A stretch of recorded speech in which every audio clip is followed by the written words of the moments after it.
Кандай сурак болду? Эмне иш боюнча? Кандай ошол эле сурак, ошол эле иш, ошол эле жумуш. Мен күндө айтып атам да, суу тоодон агып түшөт десем, булар 5 күндөн бери жок, суу тоого агып чыгат деп. Ишендире албай атат да. Ошол. Негизи сурак канчага чейин улангыдай дагы эртең чыкпас. Буларда эмне жок. Кечинде жыйналып алып, кандай эртеңки кандай буйрук берсе ошону. Анан ораза айынын тармагынан иши боюнча Менимче Кыргызстандагы бардык мыйзамдар боюнча борбордук шайлоо комиссиясы анын депутаттык макамын токтотуп коюуга түкүрүгү жок. Бирок Кыргызстанда андай мыйзам иштебейт. Кыргызстанда буйрук иштейт. Ошондуктан күндөр келет. Мунун баары тескерисинче баары кайра карала турган күндөр келет. Менимче ошого жакында прокат болот. Жакындатып баратышат да. Дагы качан келмей болдуңуз? Дүйшөмбү күнү. Саат канча? Дүйшөмбү күнү саат 10:30 жумушка келгенде да мен ушул мүмкүн болушунча ушу жогорку кеңешке киргизбей эле ушул жерде кармап кетсе жакшы дегендей. Ушундай аракеттер. Мен баарыңарга ыраазычылык билдирем, рахмат айтам. Суукка карабай турганыңарга.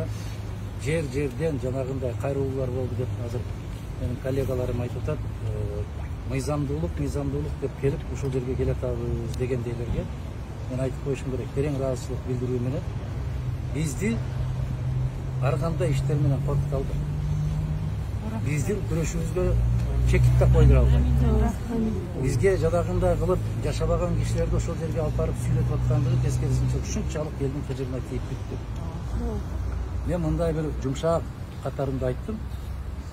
Тоодон суу агып түштү десем, жок, тоого суу чыгыш керек эле деп аткан нерсени токтотуш керек. Мына ушунчалык болбогон нерселерди мына райондук жетекчилерди бери чакырышыптыр. Ошо каршы бир көрсөтмө берсеңиздер дегендей кылып, азыр чыккан кишини көрдүңөрбү жокпу? Ошол башына мээсине операция болгон киши мени карап тааныбай койгон кишиден ушуну сурак алып аткандыгы бул аберсиздик. Мен аксакал эмне болду эле десем, мен кулап түштүм эле, пенсиядамын, башымдан 2 тарабынан гематома болуп, трепанация черепа болдум, ошого карабай алып келишкен деп айтканына, бул адамдык сезими барбы буларда же жок? Жок, Ошону улам сурап атат. Тааныйсызбы бул кишини? Тааныйсызбы деп эле кайра. Анан мен айтып атам аларга. Райондук деңгээлдеги жетекчилерге областтын губернатору жок.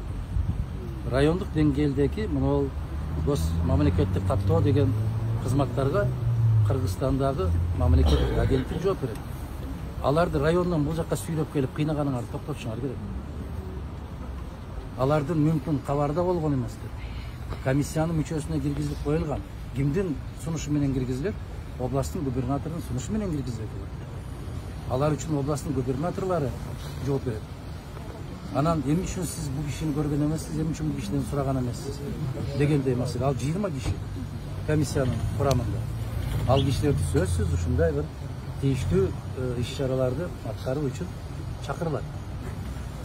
Анан эми бир сөз менен жыйынтыктап айтканда, бул өлкөдө мыйзамдуулук деген түшүнүк түп тамыры менен жоюлуп баратат. Мынчалык деңгээлге эч качан түшкөн эмес. Акырети жакшылык болсун деп айткым келет. Бирок ачык айтып коеюн, чыдамды кайра сынай беришин дагы чеги болуш керек. Ар бир нерсенин чеги бар. Бир берген суроону мага 205 жолу берүүнүн кажети жок. Бул не деген түшүнүү экенин билбейм. Эми дүйшөмбү күнү кайра деп айтып атпаймынбы, ошол бир маанилүү маселелерге келгенде ошол жерге эле келип отуруп турсаңыз жакшы болот дегендей.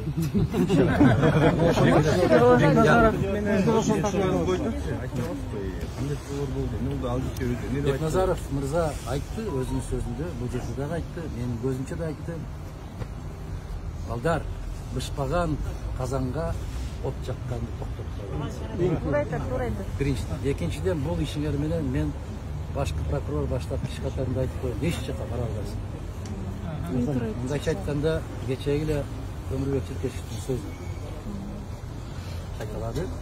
Экинчиден ушул менин берген сөздөрүмдүн бүтүндөй баарын кескилеп, кыткылап отуруп, улаштырып отуруп, Нодумаровго каршы бирдеме издегениңерди токтоткула дегендей кат бермесин.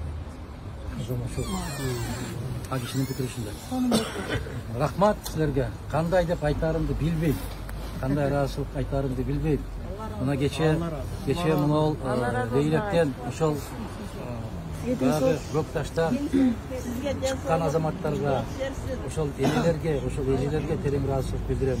Жаш жигиттерге ыраазычылык билдирем. Бизден бүткөнүбүздөр ушул.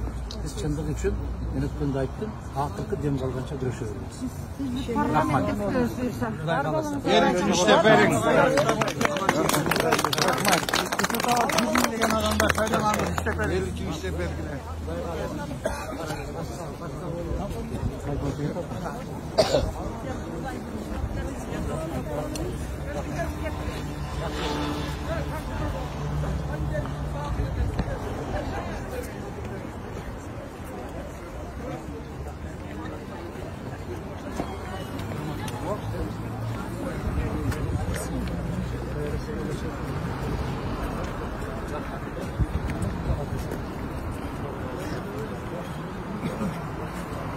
Çekege.